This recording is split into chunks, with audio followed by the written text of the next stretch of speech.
We are Ciaron Maher. Hi, I'm Mike Barrett and welcome to a short little video we're creating about speed gene testing. Alongside me I've got Katrina Anderson, aka Track Cat, who is our Head of Sports Science, and Josh Kadlec-Kavanagh, Head of Performance and Data here at Ciaron Maher Racing. They're both far smarter than I, so they'll be doing most of the explaining today. Katrina, let's start with you and the obvious question. What is speed gene testing?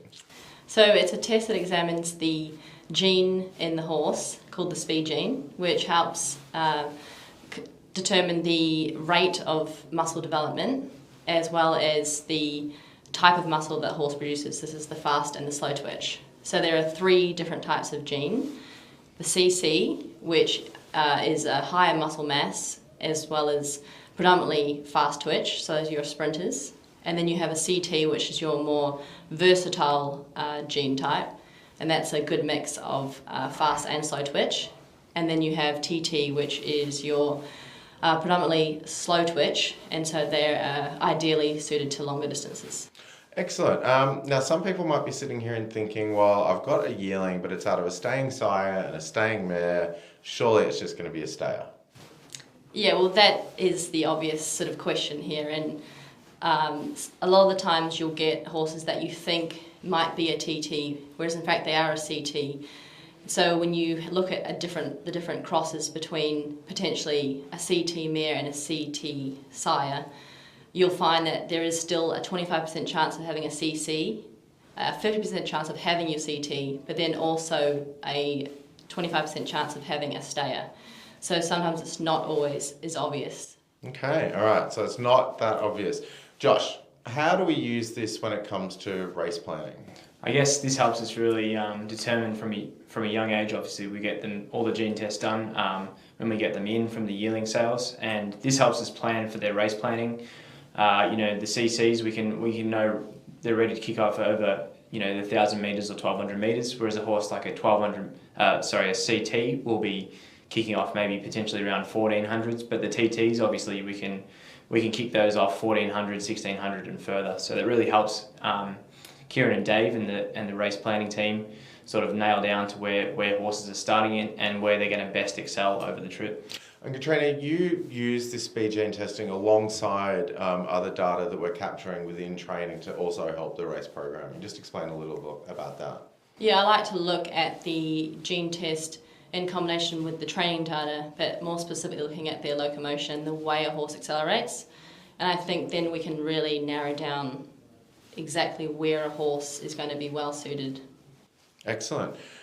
Josh, could you give us a couple of examples, or one example of sort of how we've been able to work this in the past? Any surprises that have popped up, anything like that? Yeah, so basically this season, one that springs to mind was a 2-year-old Count the Headlights who won impressively on debut at Moonee Valley over a shorter trip.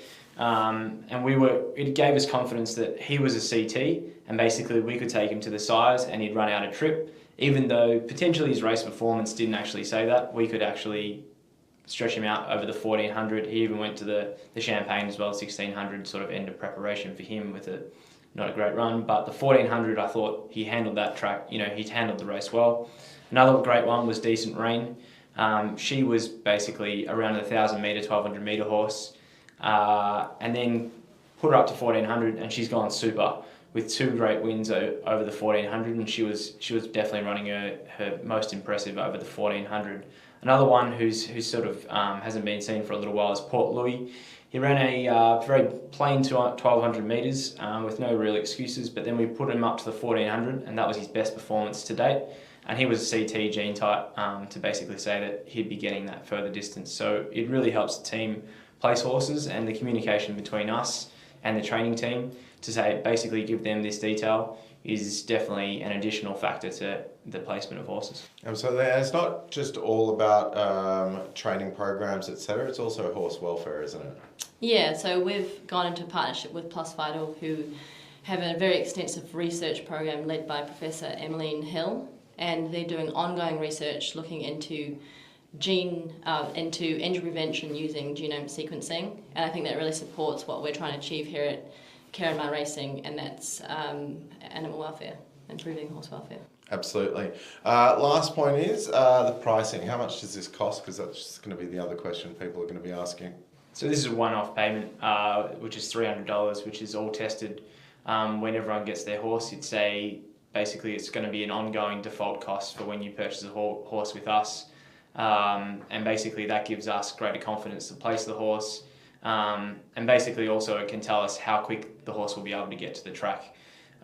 So any of those that are CT gene types are usually around, on average, 34 months. CCs being shorter types to get to the track, with a few months less being around 32-month mark.